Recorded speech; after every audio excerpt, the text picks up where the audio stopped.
Speak roughly to your little boy and beat him when he sneezes. He only does it to annoy because he knows it teases. Hey everyone, it's Jonathan and welcome back to Wonderland Wednesday. Today we're finishing up our series with Nicki from Trivial Theater, all about some of the worst animated versions of Alice in Wonderland we've ever seen. And we might have saved the best for last. Or the worst, depending on your point of view. This episode is another movie I've reviewed before, and it's another absolutely atrocious film, though in a completely different way than What's the Matter with Hatter or either of the others we've talked about. This film was released in 2010 and has been dubbed the Cinematronic version by Alice in Wonderland fans, partly because that's the company that made it, but mostly to differentiate it from the other 2010 adaptation from Tim Burton and Disney. However, despite its relative obscurity to, I guess, mainstream audiences, the Cinematronic version has gone on to basically be the gold standard of probably not just Alice in Wonderland adaptations, but bad animation in general. If you mention the word Cinematronic to any Alice fan, they'll know exactly what you're talking about. However, bad animation fans have another name for this one, the MS Paint Alice in Wonderland, because it appears to have been created in the Microsoft Paint application, and a few years ago it kind of went viral under that title because someone wrote a creepypasta with that name. We'll get into that later in the episode. This film was created using poor animation over top a 1948 radio play that Sarah and I actually reviewed a few years ago on Wonderland Wednesday. I think Shaina might have been with us as well. We were all on a road trip somewhere, and we listened to this radio theater episode and reviewed it while we drove. I'll find that episode and have it linked in the description. We had a lot of fun making that one, and I kind of have a soft spot for that original radio play because of that episode, which makes how they massacred it into this mess even more tragic. Anyway, hopefully you'll enjoy one last terrible plunge down the rabbit hole. Next time, I promise, we'll review a version that's so much better than this one. Although, given the quality here, I suppose that's not much of a promise. I speak severely to my boy, I beat him when he sneezes, for he can thoroughly enjoy the pepper when he pleases.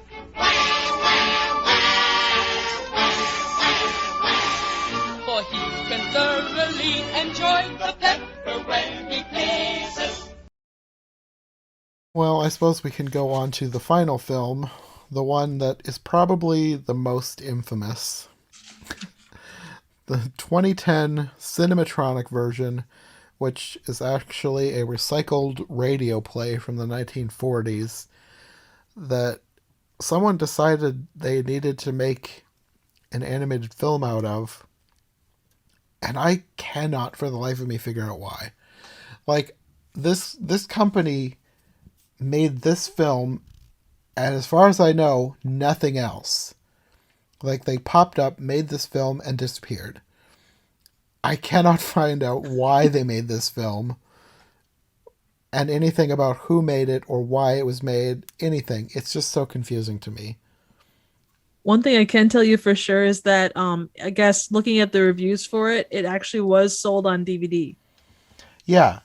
That's why they made it, to sell it, but like, it's just so confusing as to why they did anything that they did with this version. This is one of the worst films I've ever seen.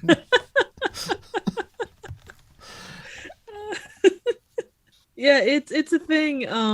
Wow, like the original radio play, it had some legit voice actors in it. Mm-hmm. Dinah Yeah. Shore was a singer from that time, and I mean, she did stuff like she did stuff from the 40s all the way up until the 2000s. You had the guy that voiced the original Elmer Fudd. I couldn't identify the outright like what characters they played, but there were other voice actors from cartoons that I definitely recognized in there, which you're talking, kind of the heyday of, like Looney Tune type cartoons, but still. Mm-hmm. I mean, yeah, the original radio play was decent. I don't think it was amazing or anything. I have a few issues with it, but it was fine. There was nothing inherently awful about it. It was fine. Like, we actually reviewed the radio play, my cousin and me. We listened to it on a road trip at one point and then reviewed it on the road We Oh, called it a nice. road trip review. Like we filmed it. We had like a GoPro set up in the car, and that's I like the original radio play because of that more than for the radio play itself. Oh no, understood. That's really cool though. What a neat thing, and a cool memory for the two of you as well. Yeah. So then to find this and see how they massacred it. Yeah, the animation on this, like, as someone that works with animation sort of like this, like a lot of what I do on my character can kind of relate to some of the things that they do here. I Mm-hmm. appreciate the work that went into this because as cheap as it's drawn, there is actually some, I'm not going to say art, but this isn't a hack job as far as the actual like voice movements and stuff goes. There is some work that goes into it that way. But the overall design and stuff, this was the actual drawings. There's no art to them. There's no. It's just let's do this. Let's make it a joke, basically. It was like they wanted it to look bad. Oh, I wouldn't be Like surprised. that's the That's only reason I can think of for making the characters look the way they do. It's like they wanted it to look awful. Oh yeah, it's meant to be that way. I guarantee you. This was not done by someone, at least from what I can see. It's not done by someone that wanted to make something look good. This was to not make fun of, but I think it was made to go, "Hey, we got this, public domain radio show. Let's do something weird with it." My question is though, is it public domain? Or did they just find it on YouTube and think that they could get away with taking it? So I Because feel this is in like, the 40s, so yeah, does radio have the same rules as movies and books? Because as far as I know, right now the 20s stuff in the 1920s is starting to come into public domain. that's true. Well, you look at like It's a Wonderful Life. That Mm-hmm. was public domain for a long time. That's why it was reshown. That's why it became a classic. Was because like in I think the 60s or 70s, or maybe even the 80s, Mm-hmm. they were looking for things to show at Christmas time, and that was something that was public domain, so they pulled it out and put it up. And that was done in 38 or 40, I thought. Or maybe early 40s. I Either think way, it was so. done at a time, like it definitely wasn't because it's 50 years plus the life of the artist if you're talking traditional copyrights. But there can be places where things lapse, like if someone doesn't renew it properly.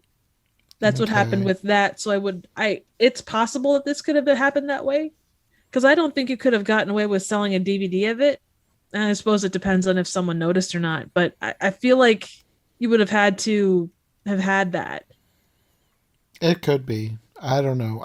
I'm not a law expert or anything. I just thought it's strange that they were able to take this thing from the 40s and Yeah. do something like this with it.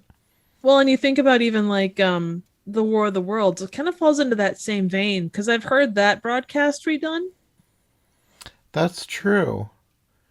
Maybe there are different rules for radios because for radio programs because the War of the Worlds is sold by like all sorts of random people. Like it, Exactly. I bought like some knockoff thing when I was a teenager at like Sam's Club, I think. Right. So you can buy that pretty much anywhere. So maybe there is different rules for radio broadcasts. I don't know. Yeah. And I'm not for sure. I mean, it could have just been like hey, we found this thing, we don't care about copyright, we're just going to take it. Otherwise, they might have cut enough out of it to make it fair use.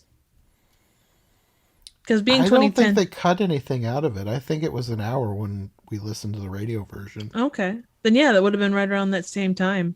I'm not sure. Hmm. I don't know. It's a mystery. It is a mystery.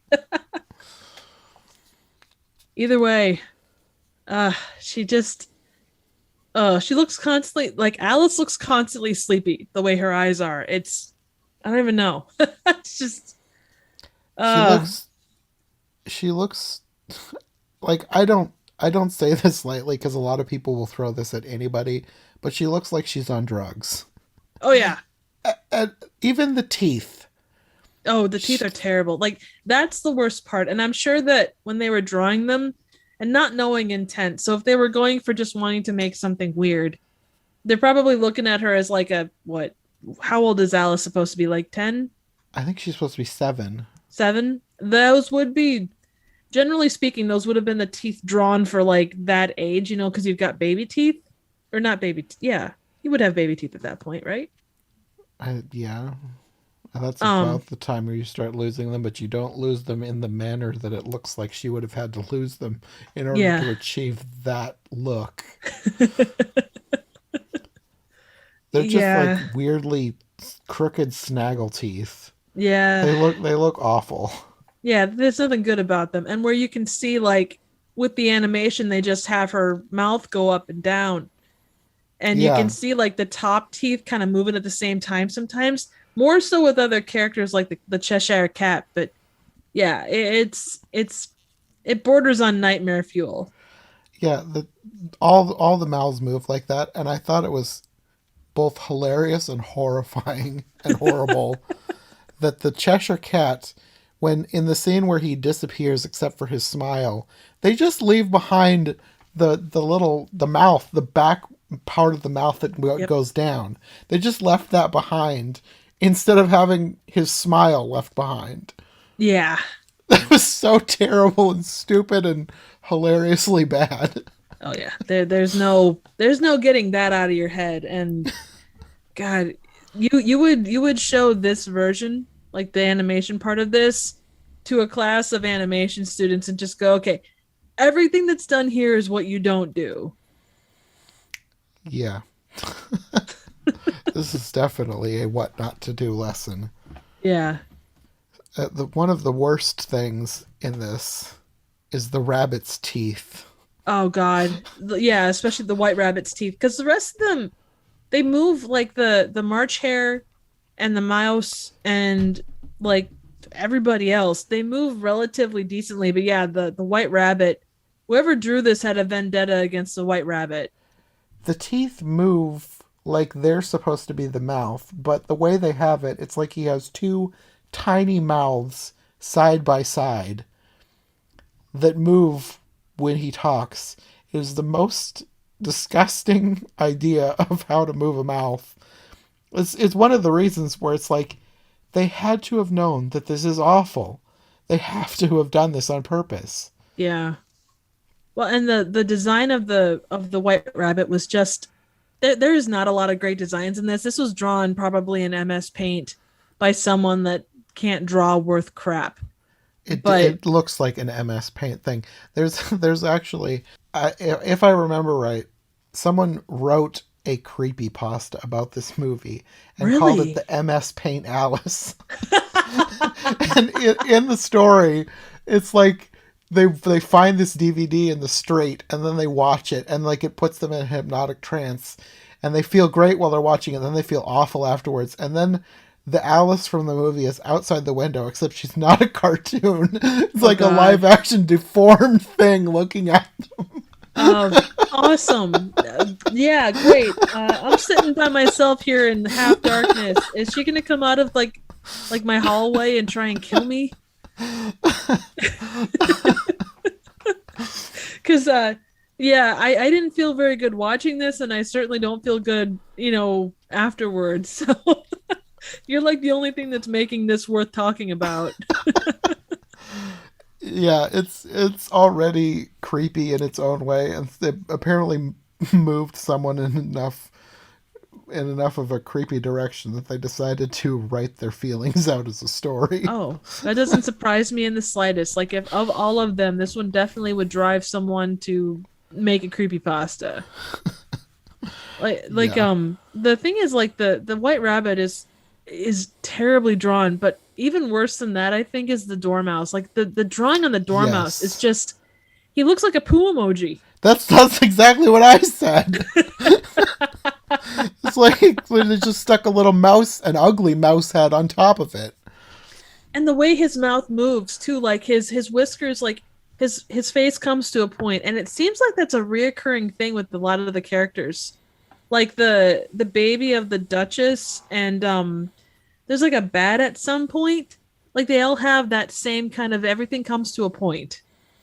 Hmm. Like it's Yeah, I don't know. kinda. Yeah. But the way the dormouse's mouth moves, like it's the whole lower half of his face, like the Hmm. whiskers and everything else. It's just And it was also weird that they took, like, at first this was just the mouse. Like there's a mouse at the beginning when she's in the River of Tears, and that's the character. But then he shows back up again, and he's the dormouse. But it's not the same character it's because not. no, because Oh, he has a different voice actor, and he acts oh, different because the mouse at the beginning, he's like swimming, and then he ends up getting scared of her talking about Dinah, and he runs off. And the dormouse is like a continuously sleepy character who barely moves. true. And they just reused the character design, well, I'm assuming the whole character asset, because they just took the mouse and then, oh, now he's the dormouse. Like, why would you, if of all the characters to reuse, why would you use that thing? Well, that's like the other version where the dormouse was used in place of the hedgehog. Like weird connections between these movies. Yeah, I guess so. Oh, But still, that design is so terrible that I yeah. guess they loved it enough to use it twice. Yeah, they were very fond of that. That was their pride and joy piece right there. Oh man. There's so many bad design choices in this. Oh yeah. Like did you see like the Mad Hatter? All I could think was the yellow hat. Oh, no, that's not his name. From Curious George, is it the Yellow Hat Man? The man in the yellow hat. The man in the yellow hat. Like I kept getting those vibes from the Mad Hatter. He's like the evil cousin of the man in the yellow hat. Yeah, he really is.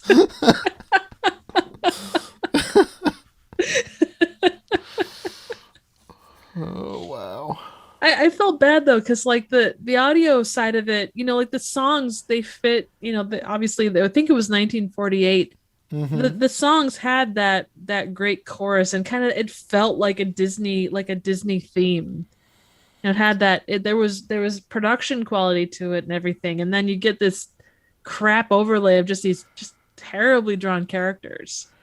Yeah, it's they took something that was decent and then destroyed it. And I kept thinking, like, what a thing to have as Dinah Shore's final IMDb credit. Oh That's so horrible. They yeah, tarnishing her name. yeah, She had no say in this. She did not consent to be in this monstrosity. yeah. Oof. It's you hate to think that it's intentionally ugly, but I kind of feel like it was intentionally ugly. That's the only thing that I can think of. Like, why would they design it like this and think that they're doing a good job? Yeah. It almost makes me wonder. So you go back to like around this time probably, but they're called posts. They're just kind of like taking the piss out of people and Mm-hmm. stuff. But this was a kind of animation that actually came up quite a lot at that time. And I'm wondering, I'm just gonna do a quick search quick because I do think that there was I'm trying to think what the name of the video was. It was on E-Bomb's World, but it was called The End of the World, and it's just this crappy animation. And there was a lot of it that went around at that time. Well, more like 2008. And depending upon when this was actually done, because something like this, even something of this quality, isn't going to be something that was done overnight. Mm-hmm. So I'm wondering if it was done at that similar point in time, that would have been an animation style that was popular on YouTube. I mean, it could be, but like, even if it was, that's like short videos. I can't imagine that the audience for the short videos is going to be looking for a full Yeah. length feature version of that. Oh, I agree. I'm just trying to, because it's done in a really similar style to the end of the world. The end of the world is what it was called, and it was like everybody nukes everybody else basically. But Mm-hmm. I know that was a style that was popular then. So you've got multiple people doing that. Someone might have taken this as a challenge and done it just because they wanted to. I suppose. I I mean, guess I 2010 like you that or explanation better than others that I've yeah. tried to come up with or seen. I mean, that's really all I've got as an answer. But like 2008 YouTube, or 2010 YouTube, I guess, in this respect, would have been still pretty open ground as far as what YouTube was. It was more Yeah. experimental. Yeah, definitely. So if it did originate on YouTube, which I'm not sure, or even if it was just inspired by that, I mean, you look at the variety of movie reviewers that are out there and what they do. Something like this could be in that same realm, only in the realm of animation. It could be. That's literally the only, that is the best and only explanation I can come up with for why this exists in this form. Yeah, it's the most generous explanation. You weren't wrong. So the one thing that struck me a lot about these different versions was, for some reason, the Queen struck with me, and obviously she's a big character, but like, I don't like the look of this one, but she feels a little bit outside of the one that looked like the Disney ripoff. I think she looks better than the other two. So you get like the Disney ripoff of the Queen, or the Queen of Hearts, and then this one, and then the other two are kind of there. And maybe that's just me being generous to this one, but I don't know. You're being far more generous than me, because I looked at the King and Queen and I thought, are they trying to do a racist Chinese caricature? I didn't think about that. I was just thinking about the way the cards looked, because they are a white cardstock. Because like the King character definitely looks more like a king that you'd see on a deck of cards. I suppose. Yeah, I didn't know what they were going for with those characters, because they're like right on the edge. It's like, what are they trying to do here? You know what? I could also see a racist portrayal though too, looking at the King, especially like he's got that kind of a very like pencil thin mustache, and I don't know. Yeah, there's not much about these that make a lot of sense, obviously, but yeah, and I didn't know if they, like, I didn't know what the point of the Duchess being a big black lady, like, that felt questionable to me. Yeah, like very much so. Why did they do that? And the most generous explanation I could come up with, and I don't even know if this is generous, it's like they heard the voice in the radio program and thought, she sounds black. I don't know. No, I would agree. I would agree with you on that point. I think that's definitely, outside of malicious intent, I think that is probably the most logical one, or the most logical explanation of why that is. Yeah, I hope there was no malicious intent with these. That's just... I really don't. I think there was probably like someone going, tee hee hee, I'm going to make a funny thing, but I don't think it was specifically, even at its most base, I think this was meant to be harmless at the time. Like, it doesn't strike me, it's badly drawn, but it's not like they didn't take Alice and, give her like, saggy boobs and, like, I mean, her face is weird, but it's not like ugly, I guess. It's just poorly drawn. There's a difference, maybe. You're still being more generous than me. I know. I'd say she's ugly.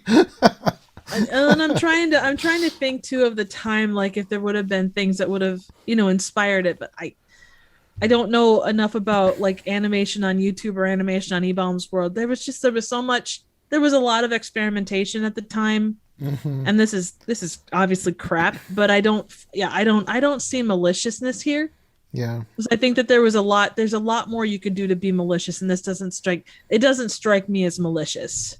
They didn't screw with the audio to make them say weird things. They just took it as it was and kind of went from there. There were also things in here that they put, I don't even know if it was like a purposefully weird spin on it, because it felt like they had never read the book. Like in the scene where she's in the house and Bill is supposed to go down the chimney. Bill is a lizard. In this, he looked like some sort of a bug. That was not a lizard. No, definitely not. Yeah, he even had like the kind of like a ladybug's, like the way that its shell opens up and back and the wings come out. Yeah, he was a bug. There's no, he's just a bug. And then the frog footman and the fish messenger, they've been replaced with playing cards for some reason. Easier to draw, maybe? Maybe, I don't know. And then you have the cook, who is a rat for some reason. Yeah, and I can't say one way or the other on that. Well, and the look of the baby too, just the way it was laid out, just like The if you're baby gonna, was awful. I oh mean, yeah, technically the baby is supposed to be ugly, but I feel like it looked like it had a horn. It was supposed to be hair, but it looked like it had a single horn growing out of the top of its head. It yeah. was just really awful. Well, and again, it kind of took that whole kind of I mean, it like you look at Alice's face, and they use points a lot. Like you look at her face and the Queen's face are kind of like Alice's face goes very wide as a football, and the Queen's face kind of goes long as a football, and you've kind of got that same Yeah. kind of football shape on the baby. Yeah, kinda. But like I say, there was a lot of those kind of weird shapes. Like there was a lot of pointed, like kind of football-esque shapes in here, and not. I don't think it means anything specifically. I think they're probably just easy shapes to draw. Probably. What did you think of this Cheshire Cat? Oh boy, I still think the Matter with the Hatter was the worst, Yes. Oh, but definitely. this one was was creepier when it was just the mouth, but the rest of it was slightly above the Matter with Hatter, but not by much. Yeah, it was not good. And I'm not Oof. even though I have like a fondness for the radio play, I did not like the voice of this cat in the radio play. No. He just has like a squeaky, annoying, sometimes almost unintelligible sound to his voice. Yeah. Yeah. And I don't know whether they just didn't get him close enough to the mic. Oh no, they was sorry, I had to think about it for a second. They added a lot of the meows in there and stuff. Yeah, it was Yeah. none of them really hit it. And I guess I think you get that you get the voice that you think, and I think you think about the Disney animated movie, Hmm. Cheshire, and that kind of sets a precedent. It's kind of like Robin Williams playing the genie. You Hmm. can have other Hmm. people play that role, but the one that you're always going to go to will be Robin Williams playing that. Yeah, that's definitely true. Yeah, I can't think of any Cheshire Cat that I like as much as the Disney version Yeah, that's fair. because It's he set a standard that others have not been able to meet. exactly he is the I Heath will Ledger. Oh, I good. will say though, 1999, I do like 1999 because Whoopi Goldberg plays the Cheshire Cat, and I do like Well, that one. well, there you go. So a close second, but never quite as good. Yeah. This version, it's just the animation is consistent. I guess it's consistently, they don't try and up anything. Everything is as it is Hmm. from the start to the finish. I can see the work that went into it because there is, for all of the crap anime or the crap backgrounds and stuff, there was work put into this. The animation of the mouths and stuff is not something that it was done in a few minutes. It took time.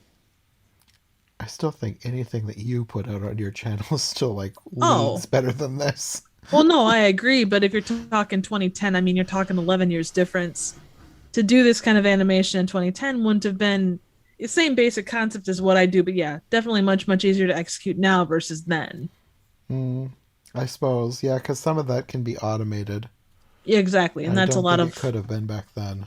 no, no, agreed. And a lot of mine is it's the program that does the work. In 2010, it would have more than likely there would have been some help in the programs that they most likely used here, but overall, it would have had to have been a lot of like hand done stuff. So, and that to animate any kind of mouth thing to get it remotely accurate, it takes time. Like it's a Hmm. time intensive thing, and it gets boring quick. I can relate. One other big thing that we have to talk about is the Griffin. Oh God. Like, oh dude. That is not a griffin. No. That's a glorified kind of dragon thing, yeah? Just because Yeah, it didn't have scales. yeah, griffin is the lion eagle. What do they think a griffin is? They got their wires crossed. They looked at the wrong thing. Ah. I suppose. It was hideous. Yeah, it wasn't a pretty thing. I will say, though, it did make me laugh. Anytime he tried to take her somewhere, he just grabbed her by the top of the head and flew away. That was good. That was good. And highly, it was deserved. It was definitely deserved. Oh man. Well, and then at the end when they all appear and like the Griffin is just like sitting there like he's flying. He's kind of sitting at like kind of a weird angle on the screen. I don't think I noticed him specifically at the very end. There was too much going on in that scene. Yeah, no, agreed. They also have the mock turtle looks off as well. And that's another reason why I don't know if they've ever read the book, because the mock turtle is supposed to be a turtle body with cow features. This is a turtle that just has a beak and like a green monkey tail. Yeah, at first, like the glasses, I thought that he was like, I thought he had like one of those the joke glasses with like the mustache and the nose. That's what when I first saw him, I thought, oh, he's a mock turtle, as in he's pranking and stuff. But nope, just part of who he was. No, yeah, no, the mock turtle he looks the way he does for a reason, because he's supposed to be a reference to mock turtle soup, which when turtles were made into soup years and years and years ago, they were really expensive, so the poor people would make mock turtle soup out of beef, which is why the mock turtle was a part cow, part turtle creature. Well, did you notice at the end, like Alice was talking about hearing the mock turtle sing, and then all of a sudden the cows appear in the background, and she's like, "Oh, it's just the turtle, or it's just the cows coming home." I don't know. I didn't even think of that as a reference, and I feel like it's kind of generous to be making that a reference, but sure. I'm trying to make my mind is trying to make some sort of sense of this weird thing. Yeah. Whether it be real or not, I am sticking with that. I am sticking with that. If anyone ever asks me about this specific adaptation and the cows in the background, that is going to always be my answer, unless someone proves me wrong. Which, if that comes up in conversation another, time in my lifetime, I will go out and buy a lottery ticket, because the chances are good that I'm going to win the lottery. Yeah, I can't imagine this movie coming up in real life. Yeah, that unless you run across a Creepypasta, which the thought of that, it's gonna haunt my dreams. I'm kind of like I've got a blind that's sitting just a little bit up so I can see like out the window. I'm just looking out the window and thinking, crap, a real life version of Alice is gonna come through my window and like try to take me out. I'm gonna sleep with a baseball bat or something. I don't remember how that story ended, but I feel like a baseball bat was involved. Oh, well, hey, there you go. There you go. Well, and creepypastas never end well, so I'm sure I'm kind of out of luck. Oh, man. Well, is there a whole lot else to say on this particular giant air quotes version? I don't know. Just at the end is another scene where all the characters are in real life for some reason. Yeah. Like, it makes even less sense here because it just sort of pans out and like everybody is standing around Alice and her weird sister who looks absolutely nothing like her. Oh, it's such a weird, like the giant lips. What are with the giant lips? I don't know. I think she also had like a mole or something. I think that was supposed to be her nose. Really? Yeah. I'm pretty sure. Okay. It was kind of off-center. Yeah, because I remember seeing Alice's nose, and it's like, okay, well, she's got an L nose. Her sister is either, like a stepsister or radically like different ends of the spectrum as far as how they got their looks from their parents, because there's no, like, even skin color, there's nothing. Yeah, no, nothing. Like drawn by two completely separate people. Yeah, it almost seemed that way. Yeah. Yeah, that's the end of that one. Yeah. Although the best part of this version was probably the Griffin. Grabbing her by the head and flying away. Yep. Actually, you're probably right. I think that is the part that I enjoyed the most.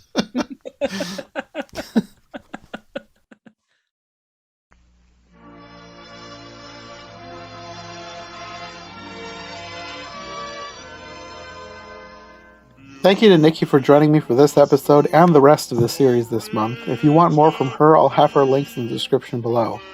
Next time, I don't know what we're doing, as I'm trying to get this edited in advance because July is, or I guess by the time this releases, was an extremely busy month for me, and I didn't want to have to worry about getting behind. As I'm still really busy with my new job, I might end up taking a week or two off from the show after this, but at some point I'm actually planning to release a full-length mega podcast episode with my full conversation with Nicki. It will be all the episodes we've done so far, and will even be extended with some conversation that I trimmed for time. If that interests you, make sure to check back soon, but if not, stay tuned because I promise better episodes are on the way. Sarah and I have watched a 1985 British miniseries adaptation, so once we get that episode recorded, we'll have that review for you. I have some other potential episodes in the works, so I don't know for sure what's next. Either way, come back soon for another much better episode of Wonderland Wednesday, and we'll see you next time. Thanks for watching. Beautiful Sue, beautiful Sue, soup of the evening, beautiful Sue, beautiful, beautiful soup.